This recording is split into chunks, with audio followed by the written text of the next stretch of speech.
Rate ഇന്ന് different റേറ്റാണ്. ഇതാണിത്. അങ്ങനെയാണ് അവരുടെ പ്രൈസിങ്. എന്താ ആള് കൂടുമ്പോ പ്രൈസ് കൂട്ടുന്നത്? ഡിമാൻഡ് ആൻഡ് സപ്ലൈ അങ്ങനെയല്ലേ?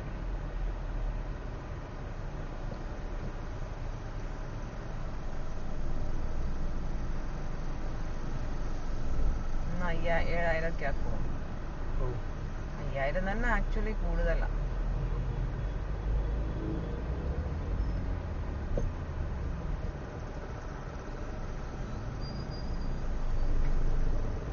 ഈ വീക്കെൻഡിൽ ഇഷ്ടംപോലെ ആൾക്കാർ വരും. ശനി ഞായർ ലോങ് എൻഡ് ഓഫ് ദ ഇയറും കൂടിയല്ലേ.